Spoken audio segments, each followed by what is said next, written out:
Hello everyone, welcome to my channel NCERT unplugged. इस वीडियो में हम बात करेंगे article number 12.6 specific heat capacity के बारे में। समझते हैं स्पेसिफिक हीट कैपेसिटी को एनसीईआरटी के through. Okay, suppose an amount of heat delta Q supplied to substance changes its temperature from T to T plus delta T. We define heat capacity of a substance to be S is equal to delta Q upon delta T। Okay, तो क्या किया मैंने एक substance को delta Q heat दी, ठीक है। और delta Q heat देने से जब मैं हीट दूंगा एक सब्सटेंस को, डेफिनेटली उसका टेम्परेचर राइज होगा। तो टेम्परेचर कितना राइज हो गया? डेल्टा टी राइज हो गया टेम्परेचर, ठीक है। चेंज आया टेम्परेचर में।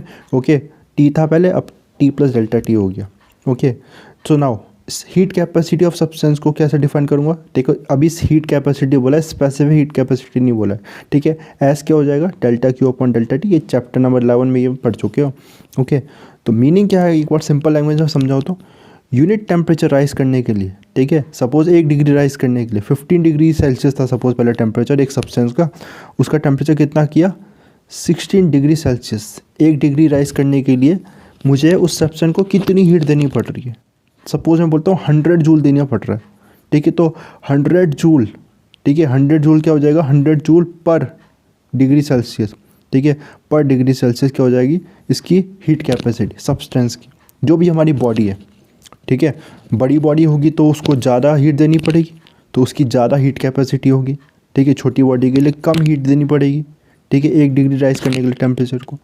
ओके, सो नाउ इसके बाद we expect delta Q and therefore heat capacity has to be proportional to the mass of the substance, ठीक है। तो ऑब्वियस सी बात है, तो ये मास पे डिपेंड करेगा। जितनी बड़ी बॉडी होगी, है ना, कोई भी बॉडी अगर बहुत बड़ी है, ठीक है, सपोज ये देखो समझाने के लिए बना रहा हूँ यहाँ। ओके, एक बॉडी इतनी बड़ी है ये, और ये दूसरी बॉडी सेम मटेरियल की, ठीक है।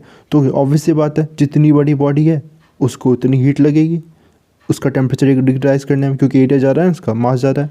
ओके, इसमें कम है, तो ये इसमें मैं सपोज मैं 10 जूल एनर्जी देता हूँ और इसका क्या हो गया? 1 डिग्री राइज हो गया। इसमें 100 जूल देता हूँ तो अब जाके 1 डिग्री राइज हो रहा है, ठीक है। तो हीट कैपेसिटी किसकी ज़्यादा? इसकी ज़्यादा, ठीक है। आई होप ये बात समझ में आई होगी। तो ये मास के प्रोपोर्शनल है।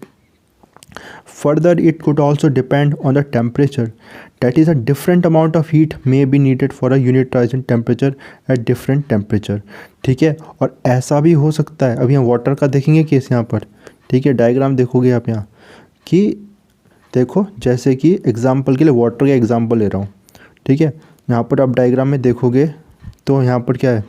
स्पेसिफिक हीट का एग्जांपल है वैसे तो ये, है ना। अभी हम हीट कैपेसिटी की बात करते हैं, मैं एक खुद से वैल्यू ले रहा हूँ समझाने के लिए। ओके, तो एग्जैक्ट वैल्यूज़ नहीं है, समझाने के लिए ले रहा हूँ बस। ओके, सपोज पहले कोई सब्सटेंस था, कितने पे था? 0 डिग्री सेल्सियस पे था। 0 डिग्री से 1 डिग्री राइज करने के लिए, 0 डिग्री से 1 डिग्री राइज करने के लिए एक बॉडी है। ओके, तो कितनी हीट देनी पड़ी मुझे? सपोज 10 हीट देनी पड़ी और 1 डिग्री राइज हो गया। ओके, नाउ अगर मैंने क्या किया और उसी बॉडी को जो सब्सटेंस भी नहीं, उसी बॉडी को मैंने क्या किया, वो 15 डिग्री में पहुंच गया। 15 डिग्री में पहुंच गया और 15 डिग्री से 16 डिग्री के टेम्परेचर, तो क्या तब भी 10 देना पड़ा? ऐसा ज़रूरी नहीं है, ठीक है। हो सकता है यहाँ पर कितना, यहाँ पर 15 देना पड़ रहा है, 15 जूल हीट देना पड़ी है, तब जाके 1 डिग्री राइज हो रहा है, ठीक है। तो किस टेम्परेचर की बात कर रहे हैं, 1 डिग्री कहाँ पर बात कर रहे हैं, उस पर भी डिपेंड करता है, ठीक है। तो ऐसा नहीं है कि कोई भी टेम्परेचर ले लोगे 1 डिग्री, वहाँ पर सेम हीट देनी पड़ेगी 1 डिग्री राइज करने के लिए, ठीक है। यही बात यहाँ लिखी है। Okay, now to define a constant characteristics of the substance and independence of this amount we divide S by the mass of the substance, I mean KG, ठीक है। तो देखो हम क्या करते हैं, अब इसमें मास पे डिपेंड कर रहा है, तो ये मास के डिपेंडेंस को हटाने के लिए मटेरियल की बात करनी कि मैं अब मुझे पता करना है, जैसे मैंने बोला ना, अभी ये बॉडी थी, ठीक है, बॉडी थी और ये कॉपर की बनी थी। सपोज ये हमारे पास कॉपर का एक मटेरियल है, ठीक है। तो जब बड़ा कॉपर का मटेरियल है, बड़ा ब्लॉक है कॉपर का, तो ज़्यादा हीट चाहिए, छोटा ब्लॉक है तो कम हीट चाहिए, ठीक है। और अब हमें कंपेयर करना है एक कॉपर के और एल्यूमिनियम को कंपेयर करना है कि किस में ज़्यादा हीट देने से, किस में 1 डिग्री टेम्परेचर राइज करने के लिए किस में ज़्यादा हीट देनी पड़ेगी, कॉपर में या एल्यूमिनियम में, ठीक है, कैसे पता चलेगा? तो सबसे पहले तो हमें क्या करना पड़ेगा, ये मास जो रिलेशन है, बड़े मास की बात छोटे मास की हटानी पड़ेगी। मतलब हम क्या ले लेते हैं, यूनिट मास ले लेंगे। कंपेयर करना है ना, तो हमने क्या ले लिया, यूनिट मास। मतलब 1 kg का, 1 kg का दोनों की 1 kg ले लिया मैंने। कॉपर का भी 1 kg ले लिया। ओके, एक बॉडी कॉपर की बनी हुई, ठीक है, एक ब्लॉक कॉपर का बना हुआ जिसका मास 1 kg है। ठीक है, 1 kg का एल्यूमिनियम का ब्लॉक ले लिया।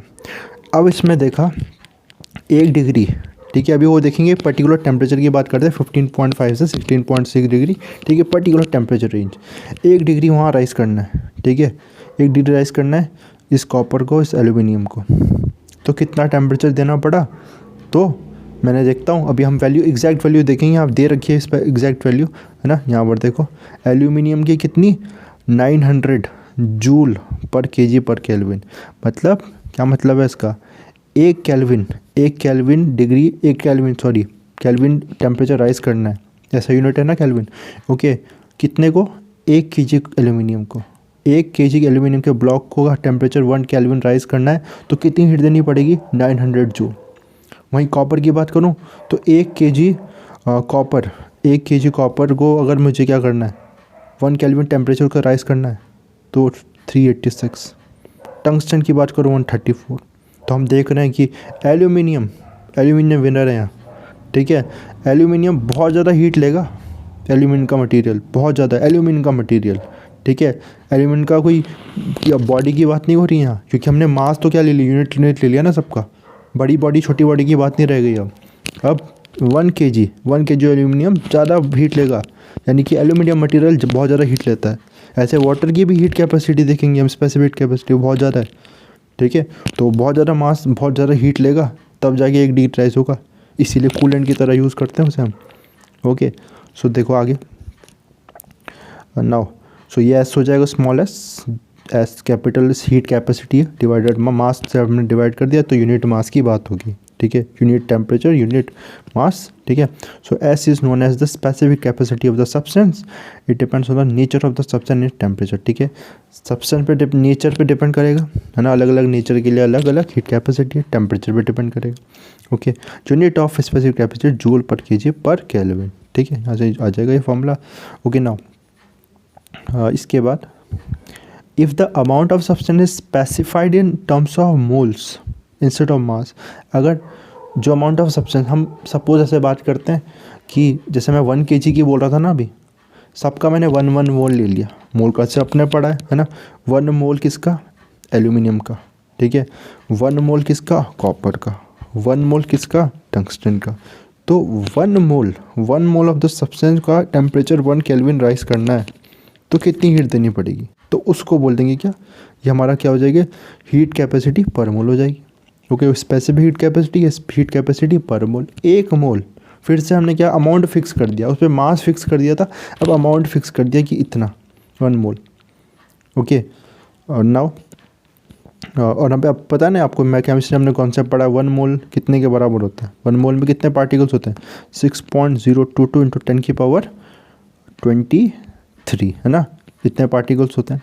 ओके, ये वैल्यू को देख लेना एक बार, मुझे जितना याद है कि 23 ही होते हैं, ठीक है, फिर भी आप एक बार चेक कर लेना इसको, इतने पार्टिकल्स होते हैं, ठीक है, इतने पार्टिकल, कॉपर के इतने पार्टिकल्स का टेम्परेचर अगर राइज करना है 1 केल्विन, तो कितना हीट देना पड़ेगा, that is the heat capacity पर मोल ऑफ कॉपर। ओके, तो इसको हम कैपिटल से डिनोट करेंगे, S divided by the mu is the number of moles. Okay, so unit mole की बात करेंगे यहाँ, ठीक है, 1 मोल की बात करेंगे, और हम इसको इसी को हम मोलर स्पेसिफिक हीट कैपेसिटी भी बोल सकते हैं, ठीक है। तो एक स्पेसिफिक हीट कैपेसिटी, इसको molar specific heat capacity of the substance, like small s, c is independent of the amount of substance, ठीक है। तो ये भी अमाउंट ऑफ सब्सटेंस की इंडिपेंडेंट है, बिकॉज हमने यूनिट की बात कर ली, ठीक है, नंबर ऑफ मोल से डिवाइड कर दिया, तो यूनिट की बात करी, 1 मोल की बात हो रही है, कंपेयर भी कर सकते हैं फिर, है ना। See depends on the nature of the substance, is temperature and the condition under which heat is supplied, ठीक है। तो नेचर पे डिपेंड करेगा, किस मटेरियल है, टेम्परेचर पे डिपेंड करेगा, ओके, और किस कंडीशन में हम हीट सप्लाई की उस पर डिपेंड करेगा। Now the unit of capital C, that is the molar specific capacity, इसका क्या हो जाएगा, जूल उसके लिए पर केजी था, इसके लिए per mole per kelvin. S we shall see later in connection with specific capacity of gases additional condition may be needed to define C और एस, है ना। तो ये आके देखेंगे हम कि कुछ एडिशनल कंडीशंस होगी जो सी और एस को डिफाइन करने के लिए चाहिए होगी। Okay, now the idea in defining capital C is that simple prediction can be made in regard to molar specific capacity. ठीक है, तो कुछ एडवांटेज है मोलर स्पेसिफिक हीट कैपेसिटी के, ठीक है, जिससे हम बहुत सिंपल प्रिडिक्शन भी कर सकते हैं। Okay, now table 12.1 list measured specific and molar heat capacities of solid at atmospheric pressure and ordinary room temperature. तो हमने अभी देखा था कि जो स्पेसिफिक कैपेसिटी या मोलर हीट कैपेसिटी कंडीशंस पे भी डिपेंड करती है, एक्सटर्नल कंडीशंस पे, जैसे कि टेम्परेचर पे और एटमॉस्फेरिक प्रेशर पे। ओके, सो हमने एटमॉस्फेरिक प्रेशर की बात की है, एटमॉस्फेरिक प्रेशर पे और रूम टेम्परेचर में। ठीक है, तब कितनी स्पेसिफिक है मोलर हीट कैपेसिटी, वो ये वैल्यूज़ दे रखी है। एल्यूमिनियम की 900, कार्बन 506, ये सारी specific heat capacity joule per KG per kelvin. Copper की 386। ठीक है, we will see in chapter 13 that prediction of specific heat of gases generally agree with experiment. ठीक है, तो हम देखेंगे चैप्टर 13 में जो स्पेसिफिक की वैल्यू कैलकुलेट करेंगे थियोरेटिकली, वो मैच करेगी एक्सपेरिमेंट से। Okay, so now we can use the same law of equipartition of energy that we used here to predict molar specific capacity of solid। ठीक है, तो जो वहाँ पर हम molar specific capacity of solid को कैलकुलेट करने के लिए यूज़ करेंगे इक्विपार्टीशन ऑफ एनर्जी। ठीक है, ईच डिग्री ऑफ फ्रीडम को इक्वल एनर्जी डिस्ट्रीब्यूट होती है। ओके, तो यहाँ पर भी हम उसको यूज़ करते हैं। Consider a solid of N atoms each vibrating about its mean position. ठीक है, सपोज एक एटम सॉलिड कितने एटम से कंसिस्ट है, एन एटम से उसमें। ओके, और हर एक एटम मीन पोजीशन में वाइब्रेट कर रहा है। An oscillator in one dimension has average energy of 2 × 10⁻²⁰ kBT। ठीक है, जिसमें के क्या है, दिस के is the Boltzmann constant. Okay, जो आप पढ़ेंगे कैसे आया पूरा, इसकी डेरिवेशन है नेक्स्ट चैप्टर में। ठीक है, तो हर एक ऑसिलेटर की, हर एक एटम की जो एनर्जी हो जाएगी, एवरेज एनर्जी, वो KT एनर्जी हो जाएगी। ओके, और 3 डायमेंशन है। ठीक है, तो क्योंकि इक्विपार्टीशन ऑफ एनर्जी हर एक डिग्री ऑफ फ्रीडम के लिए क्या होगा, हर एक डिग्री ऑफ फ्रीडम के लिए इक्वल एनर्जी है। ठीक है, तो 3 डायमेंशन में तो एवरेज एनर्जी कितनी हो जाएगी, 3 टाइम्स हो जाएगी, 3 KT। ओके, और for mole of a solid, ठीक है, 1 मोल की बात करूँगा तो 1 मोल के लिए करेंगे एवोगैड्रो नंबर। 1 मोल में एवोगैड्रो नंबर एटम्स होते हैं। Okay, that is 6.02 × 10⁻23 atoms. ठीक है, तो 1 मोल ऑफ एटम की कितने एवरेज एनर्जी होगी, टोटल एनर्जी कितनी होगी इसमें, U = 3 KT। ये एक एटम की एनर्जी है 3 डायमेंशन में। ठीक है, तो एवोगैड्रो नंबर से मल्टीप्लाई कर देंगे।